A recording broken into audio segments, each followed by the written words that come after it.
hapu that were occupying.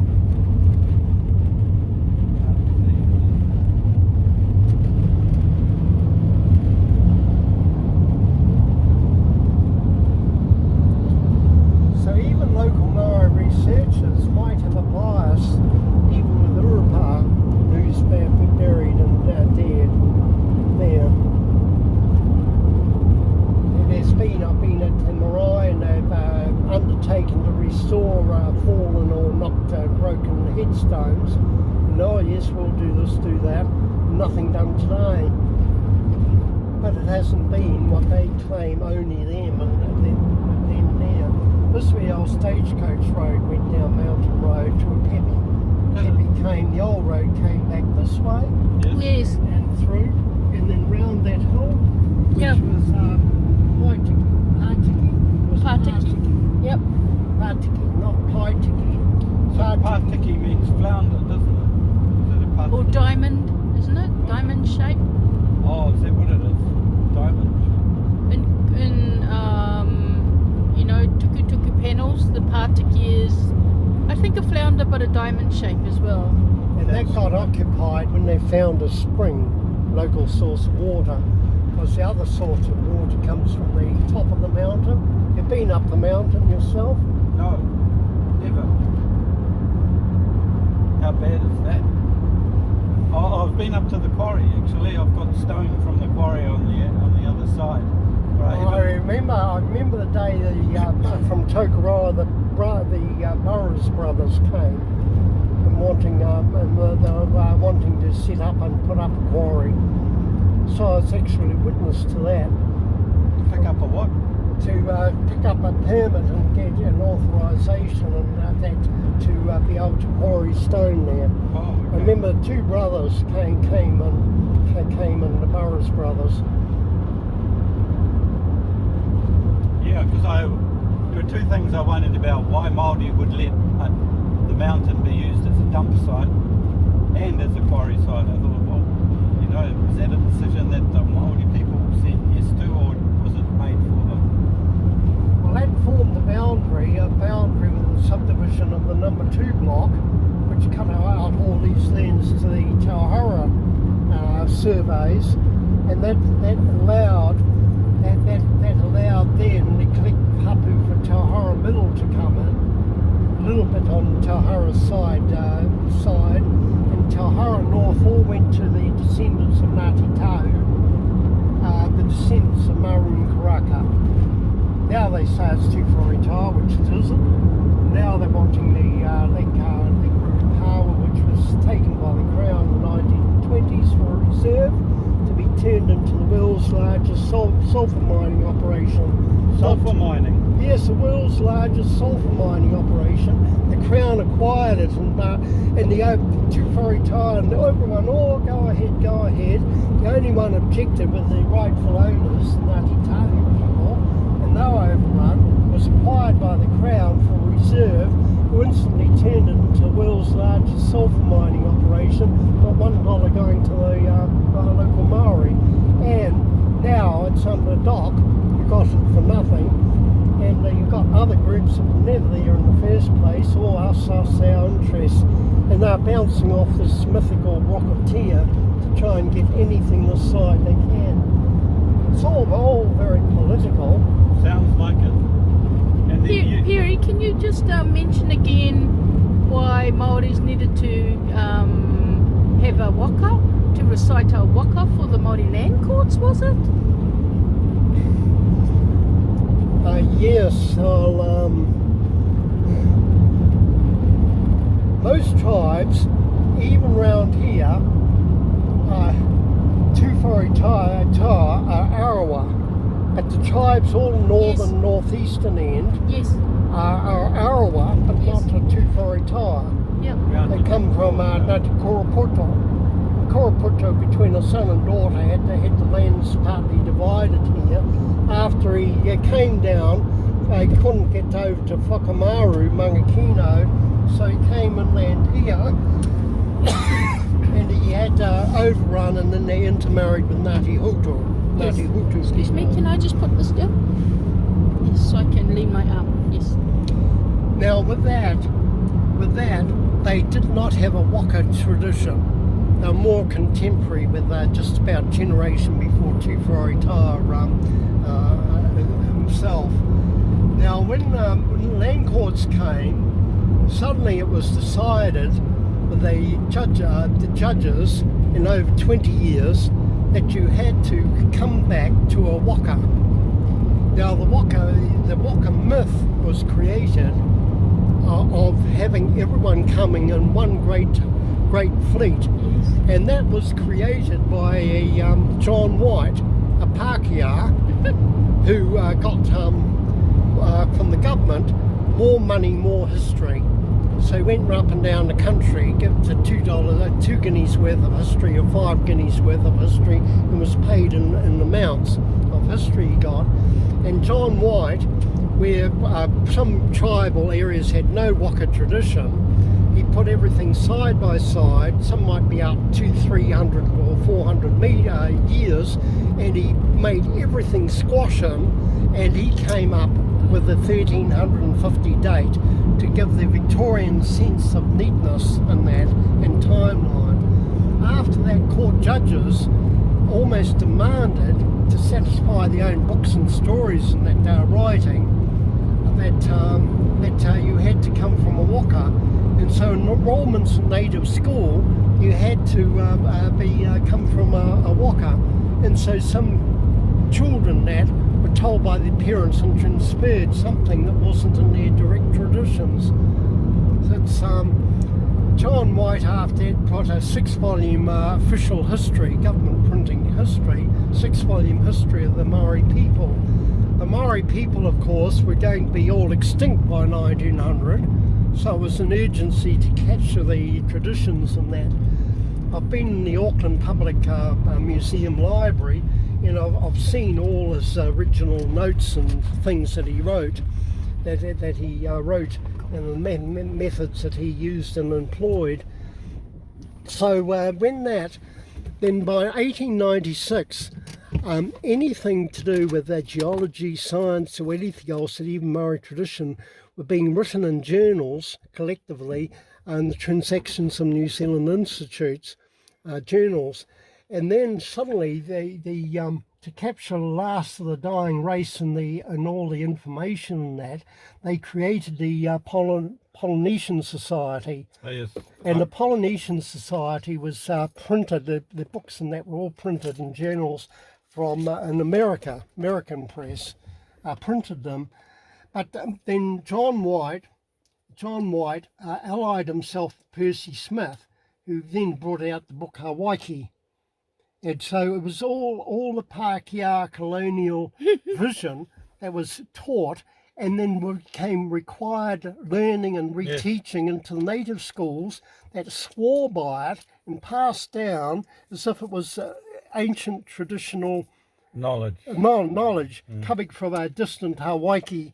And many of them were obviously voyages after they established themselves in New Zealand and waka making, and voyages particularly spreading out from Northland and through there. So then controlling anything that came in, whether written by Maori Pākehā and the Polynesian Society articles, and censored, were John White and Percy Smith. Everything had to agree and fit in with their things, anything contributed. So by the Reverend Foundation member was Reverend Fletcher, came to Taupo as Presbyterian in 1896, and he was one of the foundation members of the society, contributed articles and that, living at Waitanui, and so suddenly you're getting then a bias and distortion coming with fleets and Ngātarurangi, and then emergence of a separate tier and that, no rocket tier or anything in those days, or even the meeting. And these things started getting put together, and the rewriting and retelling, the merging, and outside marriages would bring in their own traditions and merge and localise them.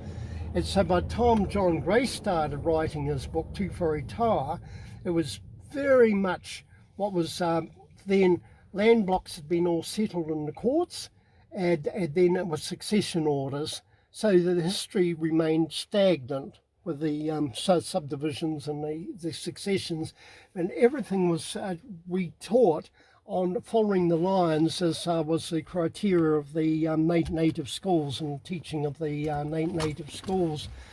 So that was the idea, and judges by 1890, a judge might have wanted to write the definitive work to prove that the with Mormon influence and teachings that from Marsden's time, that the Maori somehow was one of the lost tribes of Israel, and trying to get genealogies and that going back there, which there's still certain groups of Maori, particularly the TeWhare, Hirawira, that still hold fast to that, and others were writing the Wents of the Maori, and every court judge had their own bias to want to put out their own authoritative work based on collective traditions.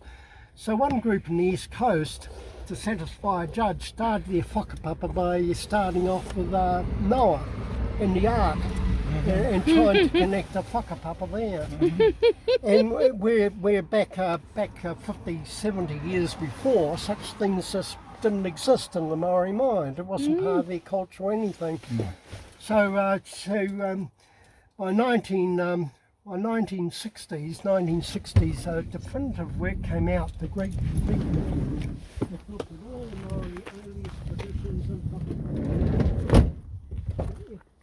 the ethnologist from the Auckland Museum, and I had many cups of tea in that when I was at the Auckland Museum, he put out the Great Fleet Myth, and it was such a heavy work, he exposed all that manipulation and that, and it was such a voluminous thing, even the university students found it hard, and so a simplified book came out.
The avenging the avenging of Hinirao and her remains being thrown in the lake. And that was an Utu to come back, and that took place by the modern Rangatira Point. That's where Mananui came, and that's where he got his reputation as a fighter. I read that he was like 7 foot tall.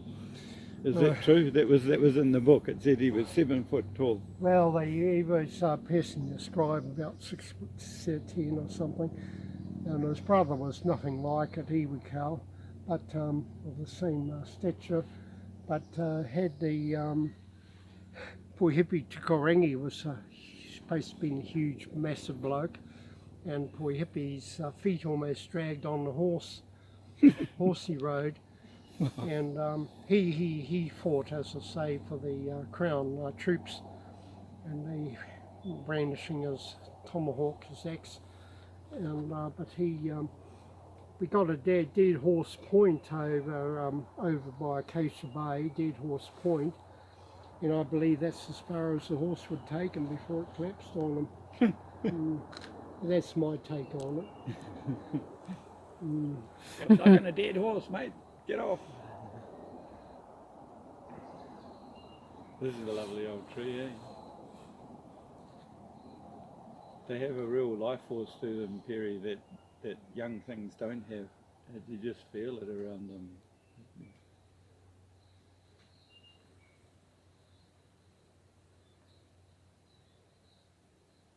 No, most of the forests just cleared.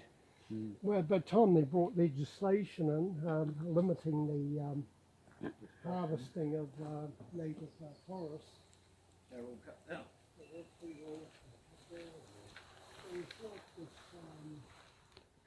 While the tree huggers were training themselves at the Poriora, I was getting reserves quietly put aside of the last standing trees by the Tongariro, which are all due to be felled. I stopped all that. Do you know why the Opepe trees got saved? Because I can't understand how they escaped the woodsman's axe. That was me. You? That was me, 100% me.